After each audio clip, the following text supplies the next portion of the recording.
1979년 10월 7일, 대한민국 대통령 박정희가 암살당하기까지 채 3주도 남지 않은 날이었다. 그런데 20년 동안 대통령 곁에서 총을 들고 서 있던 남자는 이미 그 자리에 없었다. 피도 없었고, 재판도 없었고, 선언도 없었다. 어느 날 갑자기 그는 그저 필요 없는 사람이 되어 있었다. 그 남자의 이름은 박종규. 사람들은 그를 피스톨 박이라고 불렀다. 총성이 울린 날, 대통령 옆에는 다른 사람이 있었다. 차지철이었다. 그리고 차지철은 총탄을 맞고 쓰러졌다. 박종규는 멀리 있었다. 그는 이미 오래전에 밀려나 있었으니까. 역사는 가끔 이런 식으로 작동한다. 가장 충성스러운 사람이 가장 먼저 버려지고 가장 위험한 순간에는 그 자리에 없다. 그렇다면 박종규는 왜 밀려났는가? 누가 그를 밀어냈는가? 그리고 만약 그가 여전히 그 자리에 있었다면 역사는 달라졌을까? 오늘 우리가 파헤칠 이야기는 바로 그것이다. 대한민국 현대사에서 가장 강력했던 경호실장. 나는 새도 떨어뜨린다는 말을 현실로 만들었던 남자. 그러나 역사책에서는 단 몇 줄로만 남겨진 인물. 박정규의 화려하고도 비극적인 생애가 지금 시작된다. 그의 이야기를 알기 위해서는 먼저 1961년으로 돌아가야 한다. 총선과 함께 시작된 나라, 쿠데타로 태어난 정권, 그리고 그 정권의 심장부에서 총을 들고 서 있던 한 청년의 이야기로. 하지만 그 전에 잠깐 생각해보자. 당신은 경호원이라는 단어를 들으면 무엇을 떠올리는가? 조용히 뒤를 따라다니는 검은 양복의 사내들? 이어폰을 꽂고 무표정하게 서 있는 사람들? 그렇다. 보통 경호원은 그림자다. 존재하되 보이지 않아야 하는 사람들. 박종규는 달랐다. 그는 그림자가 되기를 거부했다. 아니, 그는 그림자보다 더 무서운 존재였다. 그림자는 빛이 있어야 생기지만 박종규는 스스로 빛을 만들었다. 장관들이 그의 눈치를 봤다. 장군들이 그 앞에서 목소리를 낮췄다. 외국 외교관들조차 그의 이름을 두려워했다. 대한민국에서 박정희 다음으로 무서운 사람이 누구냐고 묻는다면 1960년대의 답은 단 하나였다. 박종규. 그 이름이 어떻게 만들어졌는지, 그리고 어떻게 지워졌는지. 지금부터 그 이야기를 시작한다. 나는 새도 떨어뜨린다. 한국어에서 이 표현은 최고 권력자를 묘사할 때 쓴다. 하늘을 나는 새조차 그 사람의 권력 앞에 떨어진다는 뜻이다. 절대 권력, 넘볼 수 없는 위세. 대한민국 현대사에서 이 표현이 가장 잘 어울리는 두 사람이 있다면 그것은 박종규와 차지철이다. 그런데 흥미로운 것은 이 두 사람이 선후배 관계였다는 사실이다. 차지철이 후배였다. 그리고 결국 차지철이 박종규를 밀어냈다. 선배가 후배에게 밀려나는 이야기. 권력의 핵심에서 변방으로 추락하는 이야기. 이것은 단순한 인사이동이 아니었다.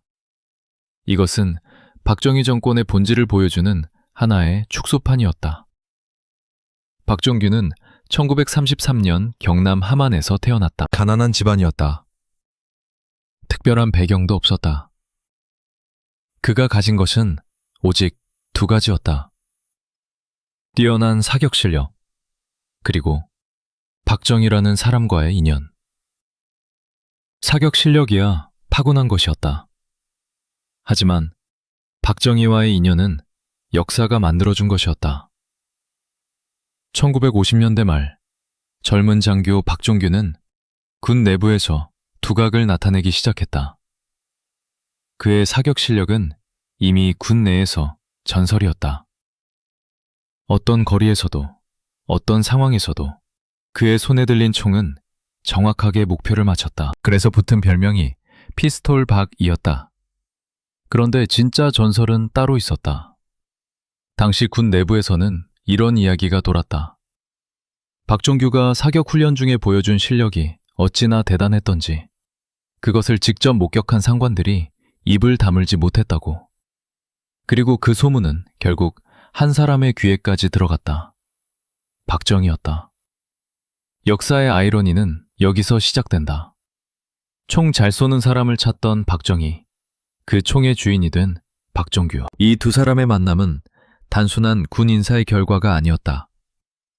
그것은 대한민국 현대사에서 가장 길고 가장 복잡하고 가장 위험한 관계의 시작이었다.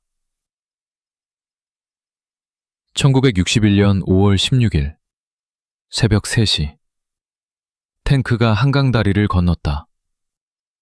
쿠데타였다.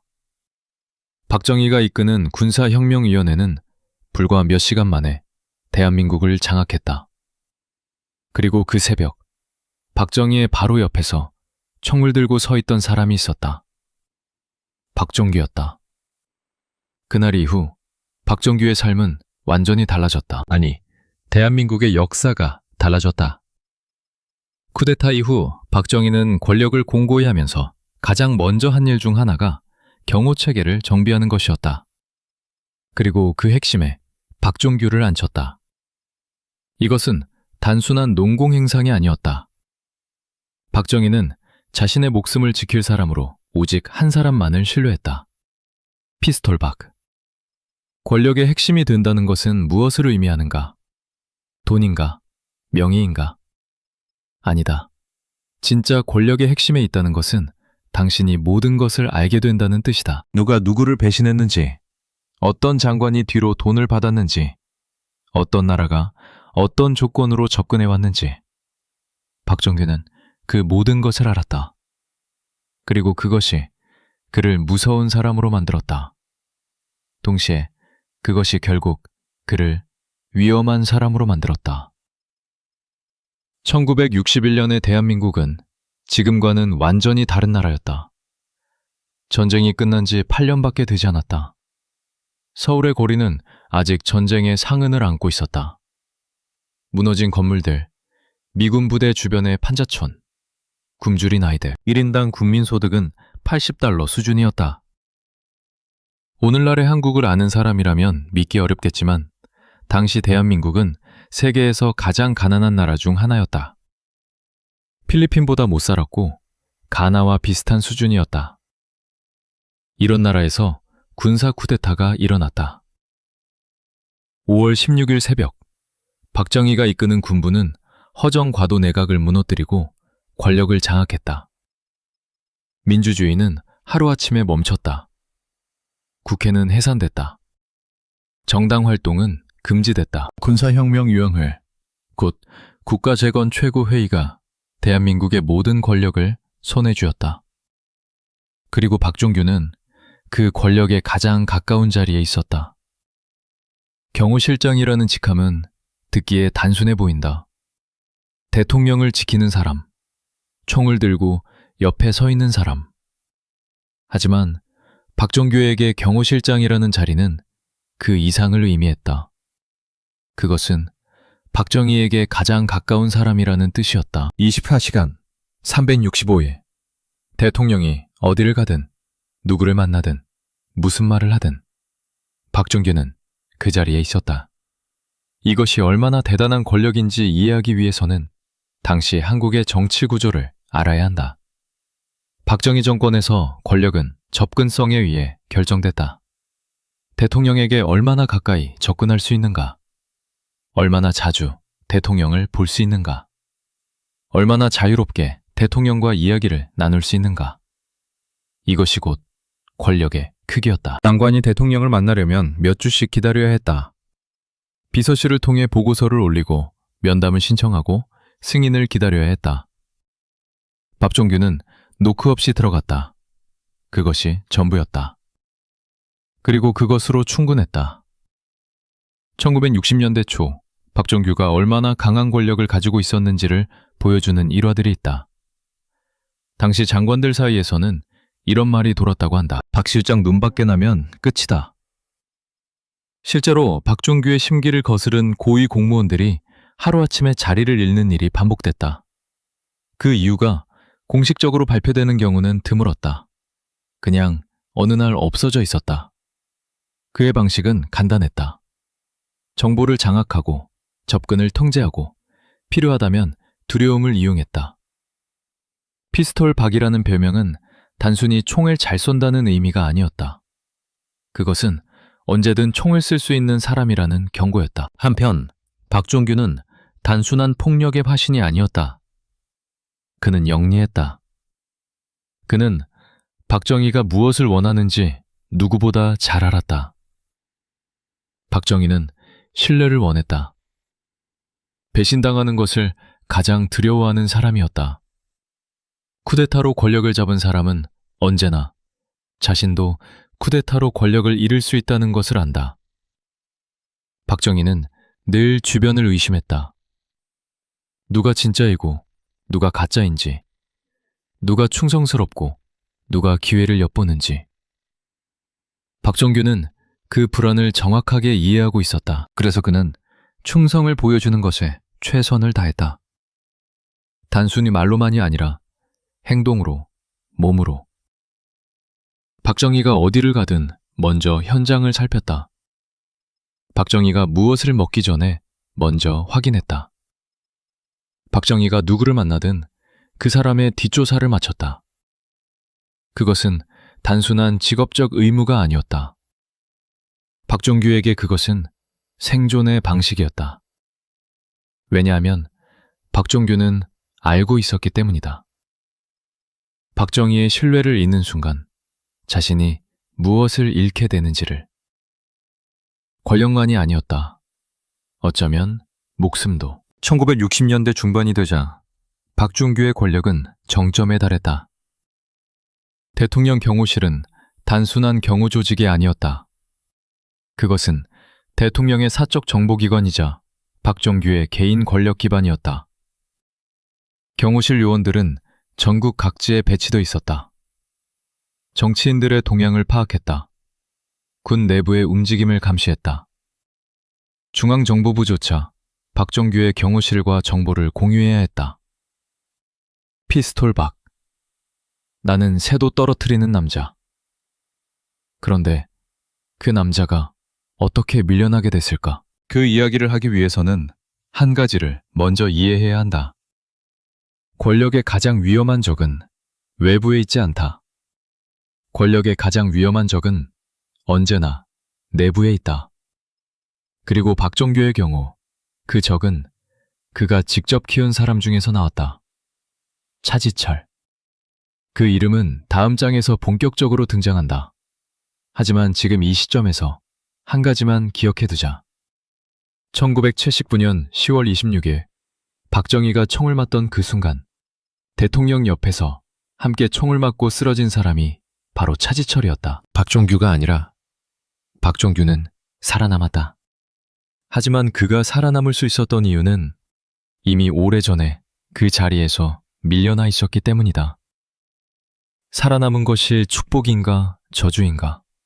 그것은 아마도 박종규 자신만이 대답할 수 있는 질문일 것이다. 1967년 대한민국은 빠르게 변하고 있었다. 경부고속도로 건설이 논의되고 있었고 수출은 해마다 기록을 갱신했다. 박정희는 조국 근대화라는 구호 아래 나라 전체를 공사판으로 만들고 있었다. 서울의 스카이라인이 바뀌었고 공장 굴뚝에서 연기가 피어올랐고 농촌의 젊은이들이 도시로 몰려들었다. 그리고 그 모든 변화의 한가운데서 박정규의 권력도 함께 커지고 있었다. 대통령 경호실은 1963년 공식 출범 이후 불과 몇 년 만에 대한민국에서 가장 강력한 기관 중 하나로 성장해 있었다. 인원은 수백 명에서 수천 명으로 늘었다. 예산은 국회의 감시를 받지 않는 별도 계정으로 운영됐다. 경호실 요원들은 단순한 경호 임무를 넘어서서 정치인 감시, 여론 동향 파악, 심지어 해외 정보 수집에까지 관여했다. 이것이 어떻게 가능했을까? 바로 박종규라는 사람의 특별한 능력 때문이었다. 박종규는 조직을 만드는 사람이었다. 단순히 총을 잘 쏘는 사람이 아니었다. 그는 인재를 발굴하고 그들에게 역할을 부여하고 충성심을 심어 넣는 능력이 있었다. 그가 경호실에 데려온 사람들은 단순한 경호 요원이 아니었다. 그들은 박종규의 눈과 귀였다. 전국의 주요 도시에는 경호실 출신 요원들이 심어져 있었다. 그들은 지역 유지들과 관계를 맺었다. 정치인들의 동선을 추적했다. 군 장교들 사이에 대화를 엿들었다. 이 정보들은 모두 박종규에게 흘러들어왔다. 그리고 박종규는 그 정보를 바탕으로 박정희에게 보고했다. 박정희에게 박종규는 단순한 경호실장이 아니었다. 그는 신뢰할 수 있는 정보원이었다. 공식 채널을 통해 올라오는 보고서가 아니라 날 것의 현실을 전달해주는 사람. 누가 실제로 무슨 생각을 하는지, 군 내부에서 어떤 말이 돌고 있는지, 어떤 장관이 뒤로 딴짓을 하는지. 이 때문에 박종규 앞에서는 아무도 편하게 행동할 수 없었다. 당시를 기억하는 전직 관료들의 증언에 따르면 청와대 회의에서 박종규가 입을 열면 방 안의 공기가 달라졌다고 한다. 그가 누군가의 이름을 언급하면 그 사람은 자신의 자리가 흔들리고 있다는 것을 직감했다. 반대로 박종규가 누군가를 두둔하면 그 사람은 그날 회의를 무사히 넘길 수 있었다. 나는 새도 떨어뜨린다는 말의 진짜 의미가 여기 있었다. 총이 아니었다. 정보였다. 정보가 곧 권력이었고 박종규는 그 정보의 가장 중요한 통로였다. 그런데 1967년에 하나의 사건이 일어났다. 겉으로는 작은 사건처럼 보였지만 훗날 돌아보면 박종규의 권력이 흔들리기 시작한 첫 번째 균열이었다. 6월 8일 제7대 국회의원 선거가 치러졌다. 공화당은 압도적인 승리를 거뒀다. 너무나 압도적인 승리였다. 야당은 즉각 부정선거를 주장했다. 학생들이 거리로 나왔다. 언론은 선거 부정 의혹을 집중적으로 보도했다. 그리고 그 선거 과정에서 박종규의 이름이 등장했다. 경호실이 선거에 개입했다는 의혹이었다. 구체적인 증거는 나오지 않았다. 하지만 의혹 자체가 문제였다. 경호실이 정치적 개입을 한다는 것이 공개적으로 거론되기 시작한 것이다. 박정희는 박종규를 감쌌다. 그것은 변함없는 신뢰의 표현이었다. 하지만 동시에 박정희는 박종규에게 조심하라는 신호를 보냈다. 너무 눈에 띄지 말라는 것이었다. 박종규는 그 신호를 이해했다. 하지만 그는 이미 너무 커져 있었다. 그림자처럼 존재하기에는 그의 권력이 이미 너무 많은 사람들에게 알려져 있었다. 그리고 바로 그해 박종규의 경호실에 새로운 인물이 들어왔다. 이름은 차지철이었다. 나이는 박종규보다 10살 어렸다. 군 출신이었고 사격 실력이 뛰어났으며 박종규의 눈에 들어 경호실 요원으로 발탁됐다. 박종규는 차지철을 직접 키웠다. 그것이 훗날 그의 가장 큰 실수가 될 줄은 그때는 아무도 몰랐다. 1972년 10월 17일 박정희는 비상계엄을 선포하고 헌법을 정지시켰다. 이른바 10월 유신이었다. 국회는 또다시 해산됐다. 정당 활동은 중단됐다. 대통령 직선제는 폐지됐다. 박정희는 통일주체 국민회의라는 기관을 통해 대통령을 뽑는 간선제를 도입했다. 사실상 영구집권을 위한 헌법 개정이었다. 유신체제하에서 박정희의 권력은 더욱 강해졌다. 하지만 역설적으로 박정규의 권력은 이 시점부터 조금씩 흔들리기 시작했다. 왜 그랬을까? 이것을 이해하려면 권력의 속성을 알아야 한다.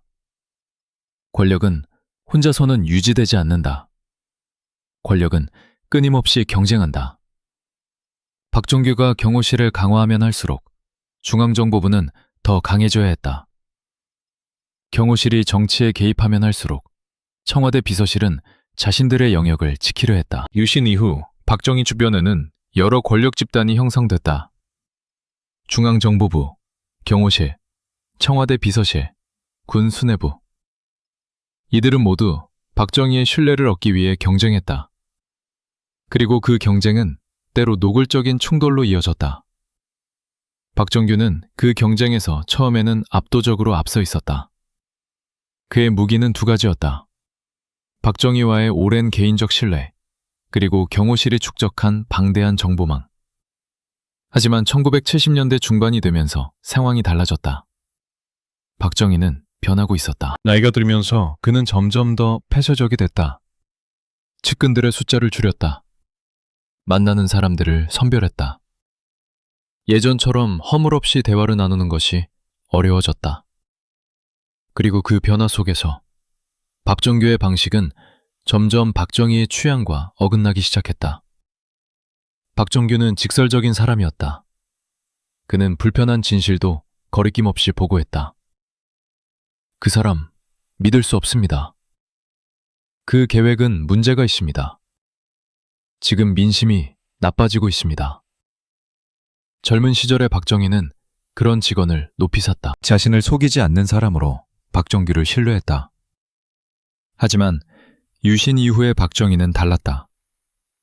그는 듣기 불편한 말을 점점 싫어하게 됐다. 반대 의견을 들을 때마다 짜증을 냈다. 자신의 결정에 의문을 제기하는 사람을 멀리했다. 박정규는 그것을 이해했다. 하지만 그는 바꿀 수 없었다. 그것이 그의 방식이었고 그것이 그의 가치였다. 그는 20년 동안 한 가지 방식으로 박정희를 섬겨왔다. 이제 와서 달라질 수는 없었다. 그 틈을 파고든 것이 차지철이었다. 차지철은 박종규와 정반대의 스타일이었다. 그는 대통령이 듣고 싶어하는 말을 했다. 칭찬과 확신. 각하의 판단이 옳습니다. 국민들은 각하를 신뢰하고 있습니다. 반대하는 자들은 소수에 불과합니다. 이것들이 차지철의 언어였다. 박정희는 그 말들이 좋았다. 나이가 들수록, 권력을 오래 줄수록 인간은 불편한 진실보다 달콤한 거짓을 선호하게 된다. 박정희도 예외가 아니었다. 그는 점점 차지철의 보고를 더 자주 들었고 차지철과 더 많은 시간을 보내기 시작했다. 박정희는 그것을 느꼈다. 한 번도, 두 번도 아니었다. 서서히, 조금씩 박정희가 멀어지고 있다는 것을 느꼈다. 20년 동안 함께한 사람이 자신을 멀리하고 있다는 느낌. 그것은 단순한 직업적 위기가 아니었다. 개인적인 배신감이었다. 1974년 8월 15일 광복절 기념식. 서울 국립극장에서 총성이 울렸다. 제1급 후 문세광이 박정희를 향해 총을 쐈다. 박정희는 맞지 않았다. 하지만 그 옆에 있던 영부인 유경수 여사가 총탄을 맞고 쓰러졌다. 그리고 그날 저녁 유경수 여사는 숨을 거뒀다. 그 사건은 박종규에게 결정적인 타격이었다.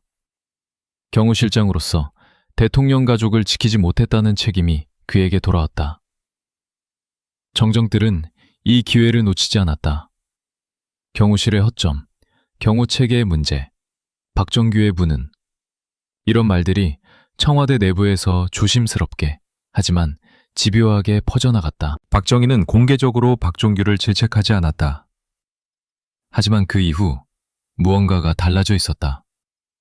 눈에 보이지 않는 무언가가. 1974년 이후 청와대의 분위기는 눈에 띄게 달라졌다. 유경수 여사의 죽음은 박정희를 바꿔놓았다. 그는 더욱 내면으로 침잠했다. 공식 일정은 줄었다. 외부와의 접촉은 최소화됐다. 청와대는 점점 하나의 고립된 섬이 되어가고 있었다. 그리고 그 섬에서 진짜 권력 게임이 시작됐다.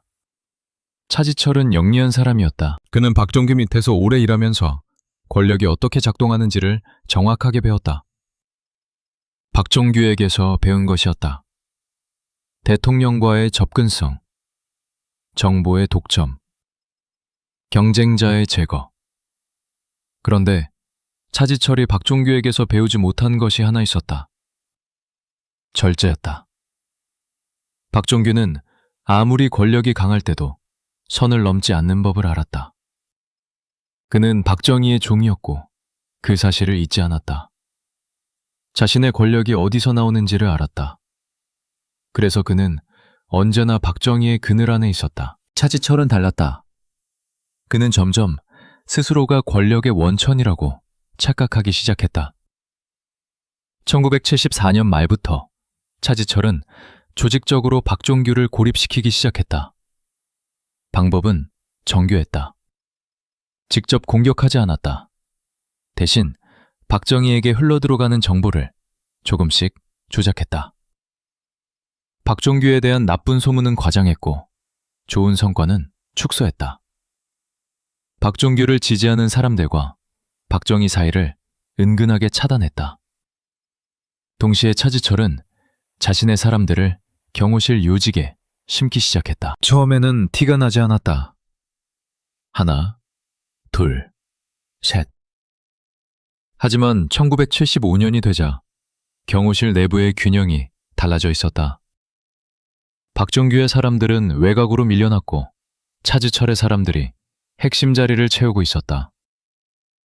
박종규는 그것을 알았다. 하지만 그는 이상한 딜레마에 빠져 있었다. 박정희에게 직접 보고할 수 있었다. 카카, 차지철이 저를 흔들고 있습니다.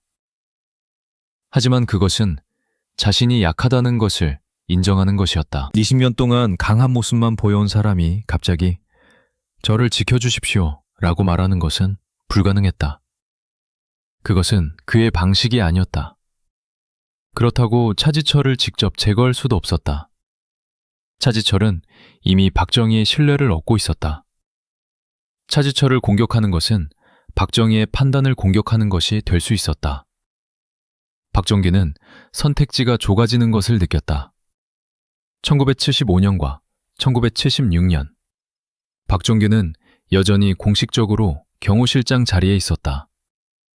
직함은 유지됐다. 하지만 실질적인 권력은 이미 다른 곳으로 넘어가고 있었다. 가장 상징적인 장면이 있었다. 어느 날 청와대에서 중요한 회의가 열렸다. 주요 안보 사안을 논의하는 자리였다. 예전 같으면 박종규가 당연히 그 자리에 있어야 했다. 하지만 그날 회의에는 차지철이 있었고 박종규는 없었다. 박종규는 그 회의가 열린다는 사실을 사후에 알았다. 그것이 전부였다. 그것으로 충분했다. 박종규는 자신이 어디에 있는지를 정확하게 알게 됐다. 권력에서 밀려나는 것은 한 번의 큰 사건으로 일어나지 않는다.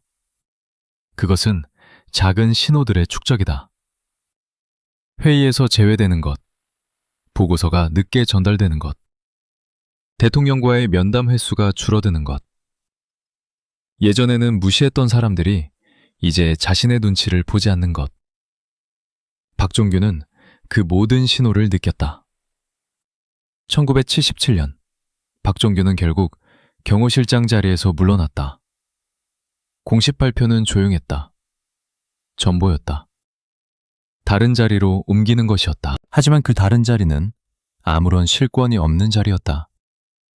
권력의 핵심에서 완전히 분리된 위치였다. 20년. 박정희와 함께한 20년의 시간이 그렇게 끝났다. 박종규는 그날 무슨 생각을 했을까? 기록에는 남아있지 않다. 그는 그 어떤 공개적인 발언도 하지 않았다. 반발도, 저항도, 눈물도, 적어도 기록된 것은 없다. 단지 그는 조용히 자리를 떠났다. 피스톨박. 나는 새도 떨어뜨리던 남자. 장관들을 떨게 만들던 사람. 그가 청와대를 떠나는 날 아무도 그를 막지 않았다. 아무도 그의 손을 잡지 않았다. 권력이란 그런 것이다. 있을 때는 모든 것이 당신을 향해 쏠린다. 없을 때는 당신이 처음부터 없었던 것처럼 세상이 돌아간다. 1977년에 박종규는 그 냉혹한 진실과 마주했다. 그리고 2년 후인 1979년 10월 26일 총성이 울렸다. 박정희는 죽었다. 차지철도 죽었다. 박종규는 살아남았다. 살아있다는 것이 승리인가? 아니면 살아남아서 모든 것을 지켜봐야 한다는 것이 가장 잔인한 형벌인가? 그것은 아마도 박종규만이 알 것이다. 1977년 박종규가 경호실장 자리에서 물러난 해 대한민국은 겉으로는 고도 성장의 시대였다. 수출은 100억 달러를 돌파했다. 포항제철이 가동되고 있었다. 고속도로가 전국을 연결했다. 한강의 기적이라는 말이 외신에서 나오기 시작했다. 하지만 청와대 안에서는 다른 이야기가 진행되고 있었다. 박정희는 고립되고 있었다. 그것은 외부의 압력 때문만이 아니었다. 그것은 그 자신이 만든 결과였다. 유신체제를 강화할수록 반대의 목소리는 더 커졌다. 목소리가 커질수록 박정희는 더 강하게 억압했다. 억압이 강해질수록 측근들은 불편한 진실을 보고하는 것을 두려워하기 시작했다. 이것이 독재의 역설이다. 권력이 강해질수록 정보는 왜곡된다. 아무도 나쁜 소식을 전하려 하지 않는다. 황제의 귀에는 좋은 소리만 들어온다. 그리고 황제는 세상이 잘 돌아간다고 믿는다. 박정희도 그 함정에 빠지고 있었다. 차지철은 그 함정을 더욱 깊게 팠다. 경호실장이 된 차지철은 박정규와는 완전히 다른 방식으로 권력을 운용했다. 박정규가 정보로 통치했다면 차지철은 공포로 통치했다. 박정규가 선을 알았다면 차지철은 선을 몰랐다. 차지철의 행동 중 가장 충격적인 것들이 있다. 당시 증언들을 종합하면 그는 국회의원들을 공개적으로 모욕했다. 장관들에게 반말을 했다. 심지어 중앙정보부장 김재규와의 관계는 노골적인 적대 관계였다. 두 사람은 공식 회의에서 서로를 향해 고성을 지르는 일도 있었다. 그리고 차지철은 박정희에게 이런 말을 했다고 알려져 있다. 캄보디아에서는 300만 명을 죽이고도 유지됐습니다. 우리도 그렇게 해야 합니다. 반정부 시위대를 향한 말이었다. 박정희가 그 말에 어떻게 반응했는지는 기록마다 다르다. 하지만 분명한 것은 차지철을 제거하지 않았다는 것이다. 그 무렵 박종규는 어디 있었는가? 그는 공식적으로는 국회의원이 됐다. 1978년 70대 국회의원 선거에서 당선됐다. 하지만 그것은 위로의 자리였다. 실권 없는 명예직에 가까웠다. 국회 본회의에서 그의 발언은 신문의 한 귀퉁이에도 실리지 않았다. 나는 새도 떨어뜨리던 사람이 이제 아무도 보지 않는 연단에서 연설하고 있었다. 하지만 박정기는 완전히 사라진 것이 아니었다. 그는 여전히 보고 있었다. 듣고 있었다. 그리고 그가 보고 들은 것은 매우 불길했다. 청와대 내부의 갈등은 1979년에 접어들면서 임계점에 도달하고 있었다. 차지철과 김재규의 대립은 이제 숨길 수 없는 수준이 됐다. 그리고 그 갈등의 중심에는 하나의 근본적인 질문이 있었다. 박정희 이후는 누구인가? 유신체제는 박정희 한 사람에 의해 유지되고 있었다. 만약 박정희가 없어진다면? 그 질문을 아무도 공개적으로 하지 않았지만 모두가 속으로 하고 있었다. 차지철은 자신이 그 답이 되고 싶었다. 김재규는 차지철이 그 답이 되는 것을 막고 싶었다. 그리고 박종규는 그는 모든 것을 처음부터 끝까지 지켜보는 사람이 됐다. 과거의 권력자가 현재의 관찰자가 된 것이다. 그것은 가장 고통스러운 자리였다. 1979년은 처음부터 불길했다. 1월, 이란에서 이슬람 혁명이 일어났다. 팔레비 국왕이 쫓겨났다. 전 세계의 독재자들이 그 사건을 주목했다. 아무리 강한 권력도 무너질 수 있다는 것을 보여준 사건이었다. 박정희도 그 소식을 들었다. 그가 어떤 생각을 했는지는 아무도 모른다. 하지만 그 해 내내 청와대 분위기는 무겁고 긴장됐다. 5월, YH 무역 사건이 일어났다. 폐업을 앞둔 섬유회사 여성 노동자들이 야당 신민당 당사에서 농성을 벌였다. 경찰이 강제 진압했고 한 여성 노동자가 사망했다. 이 사건은 전국적인 반정부 여론을 불러일으켰다. 8월, 신민당 총재 김영삼이 미국 언론과의 인터뷰에서 박정희 정권을 강하게 비판했다. 정권은 김영삼을 국회에서 제명했다. 이것은 불에 기름을 부은 격이었다. 10월, 부산과 마산에서 대규모 시위가 일어났다. 이른바 부마항쟁이었다. 노동자, 학생, 시민들이 거리로 나왔다. 독재 타도를 외쳤다. 경찰은 감당이 되지 않았다. 군이 투입됐다. 바로 이 시점에서 차지철과 김재규의 의견이 결정적으로 갈렸다. 차지철은 강경진압을 주장했다. 그의 논리는 단순했다. 시위대는 불순 세력이고 강하게 짓밟아야 한다. 그는 박정희에게 이렇게 말했다고 전해진다. 탱크를 몰아넣으면 됩니다. 몇 명 죽으면 조용해집니다. 김재규는 달랐다. 중앙정보부장으로서 그는 민심의 실체를 알고 있었다. 이것은 단순한 시위가 아니었다. 쌓이고 쌓인 분노의 폭발이었다.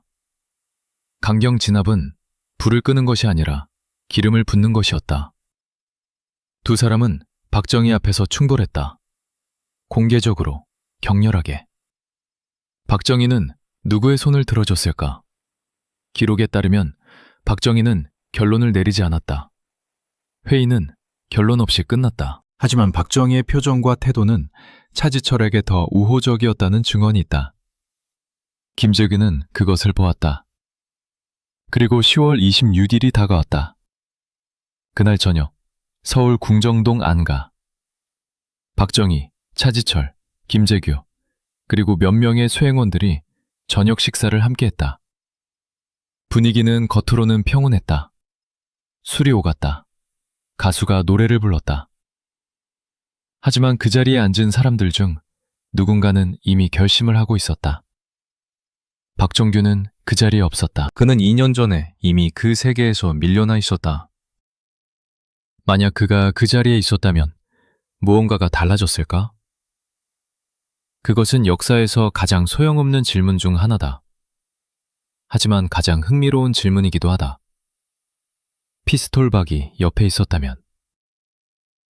20년 동안 박정희의 목숨을 지켜온 사람이 그 자리에 있었다면 역사는 달라졌을까? 1979년 10월 26일 오후 7시 41분 궁정동 안가에서 총성이 울렸다. 중앙정보부장 김재규가 먼저 차지철을 쐈다. 그리고 박정희를 향해 방아쇠를 당겼다. 총탄은 박정희의 가슴을 뚫었다. 두 번째 총탄이 머리에 명중했다. 대한민국 18년 장기 집권자 박정희는 그렇게 쓰러졌다. 차지철도 그 자리에서 사망했다. 나는 새도 떨어뜨리는 권력을 누렸던 두 번째 경호실장은 총탄 3발을 맞고 궁정동 안가의 바닥에서 숨을 거뒀다. 그의 나이 49세였다. 박종규는 그 시각 어디 있었는가? 그는 서울 다른 곳에 있었다. 총성이 울리고 몇 시간 후 그는 소식을 들었다. 박정희가 죽었다. 차지철도 죽었다. 김재규가 쐈다. 박정규가 그 순간 무슨 표정을 지었는지, 무슨 말을 했는지 그것을 기록한 문서는 없다. 하지만 우리는 상상할 수 있다. 20년을 함께한 사람의 죽음, 자신이 막았어야 할 죽음, 자신이 그 자리에 있었다면 막을 수 있었을지도 모르는 죽음, 그리고 동시에 자신이 그 자리에 없었기 때문에 살아있다는 사실. 총성 이후의 대한민국은 빠르게 혼돈 속으로 빠져들었다. 전두환이 이끄는 신군부가 실권을 장악하기까지 채 2달이 걸리지 않았다. 12월 12일 또 하나의 쿠데타가 일어났다. 그리고 1980년 5월 광주에서 피가 흘렀다. 박종규는 그 모든 것을 지켜봤다. 신군부는 박정희 시대의 인물들을 대대적으로 조사했다. 과거 권력자들의 비리와 축제를 들춰내는 작업이 시작됐다. 박종규도 예외가 아니었다.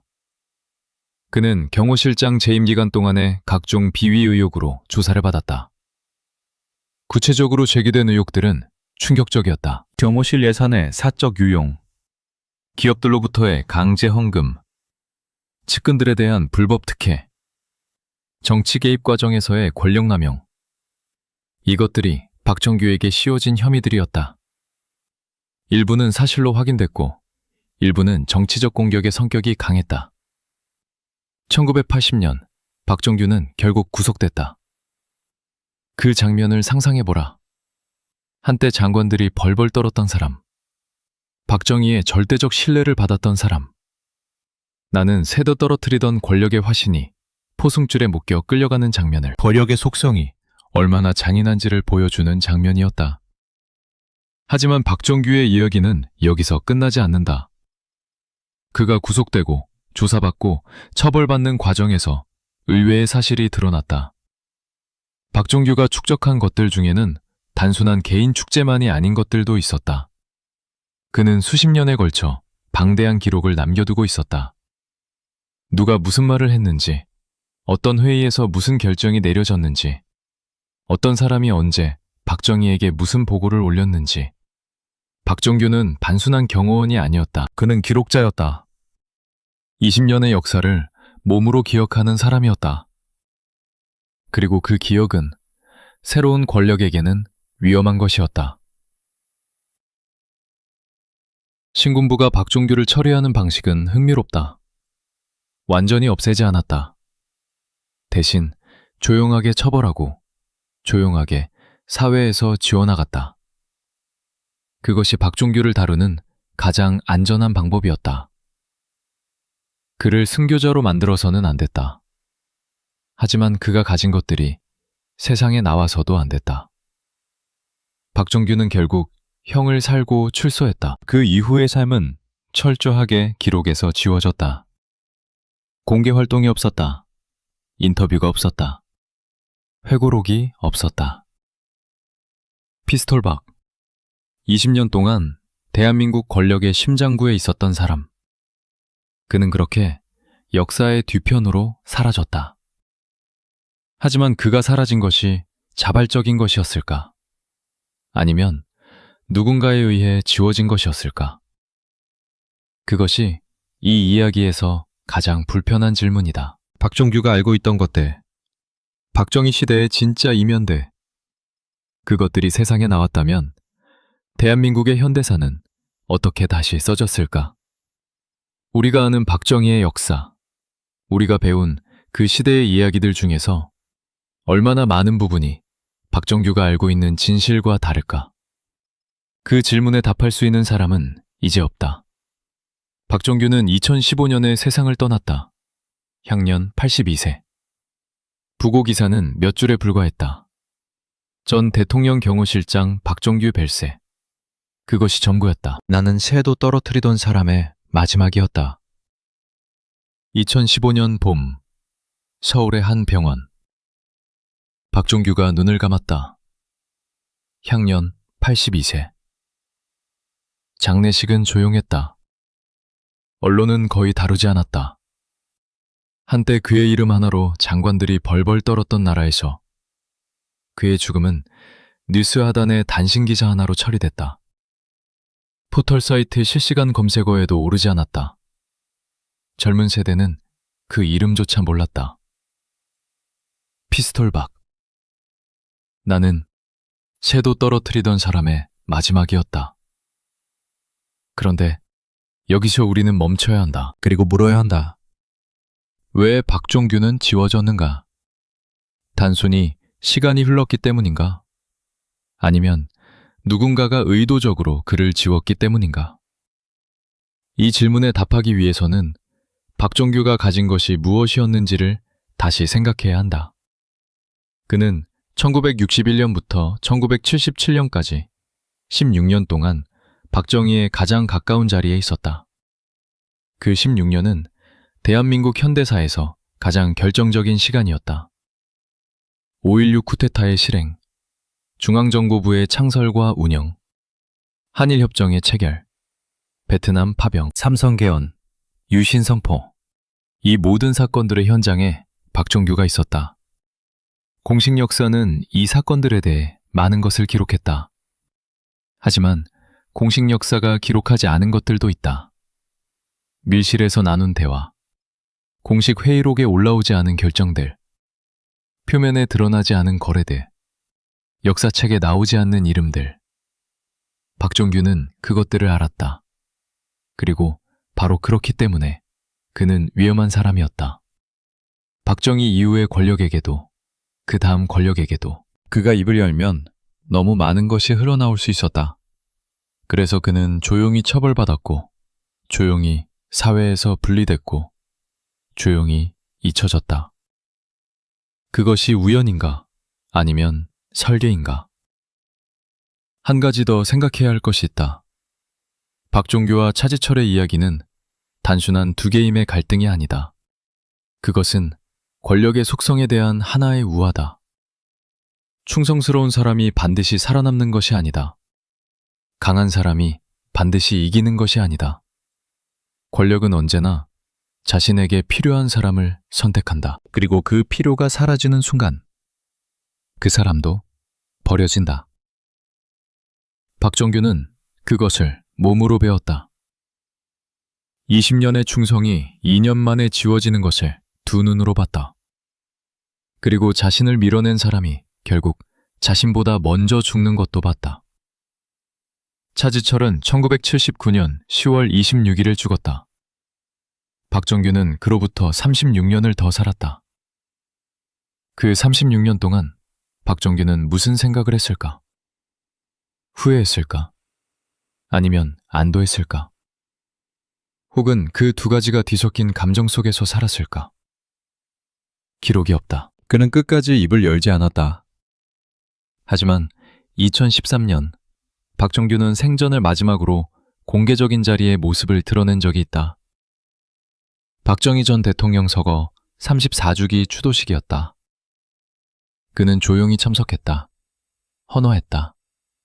그리고 아무 말도 하지 않고 돌아갔다. 그 장면이 전부였다. 20년을 함께한 사람, 그 사람 때문에 권력의 정점에 올랐던 사람, 그 사람 때문에 모든 것을 잃었던 사람, 그리고 그 사람이 죽은 지 34년이 지나서도 조용히 헌화하러 온 사람. 박종규에게 박정희는 무엇이었을까? 주군이었을까? 배신자였을까? 아니면 그 두 가지 모두였을까? 역사는 승자의 기록이다. 그리고 대한민국 현대사에서 박종기는 승자가 아니었다. 그는 권력의 정점에서 추락한 사람이었다. 그래서 그의 이야기는 지워졌다. 하지만 지워진 이야기가 존재하지 않는 이야기는 아니다. 박종규가 살았던 시대, 그가 목격했던 것들, 그가 끝내 말하지 않은 것들, 그것들은 여전히 어딘가에 존재한다. 역사의 이면 속에, 공식 기록의 행간 속에, 그리고 그를 기억하는 소수의 사람들의 기억 속에. 피스톨 박. 나는 새도 떨어뜨리던 남자. 그는 결국 무엇이었는가? 충성의 화신이었는가? 권력의 공범이었는가? 역사의 희생양이었는가? 아니면 그 모든 것이 뒤섞인 시대의 산물이었는가? 그 답은 보는 사람마다 다를 것이다. 하지만 한 가지만은 분명하다. 대한민국 현대사를 제대로 이해하기 위해서는 우리는 박종규를 기억해야 한다. 박정희의 그림자 속에 가려진 이 사람을. 화려했고 강력했고 그리고 철저하게 지워진 이 사람을. 왜냐하면 지워진 사람들의 이야기 속에 진짜 역사가 있기 때문이다. 박종규의 이야기는 끝났다. 하지만 그 이야기가 남긴 질문들은 아직 끝나지 않았다. 그리고 그 질문들에 답하는 것, 그것이 우리가 역사를 공부하는 이유다. 이 영상이 도움이 됐다면 구독과 좋아요를 눌러주세요. 박정희 시대의 또 다른 숨겨진 이야기들, 다음 영상에서 계속됩니다.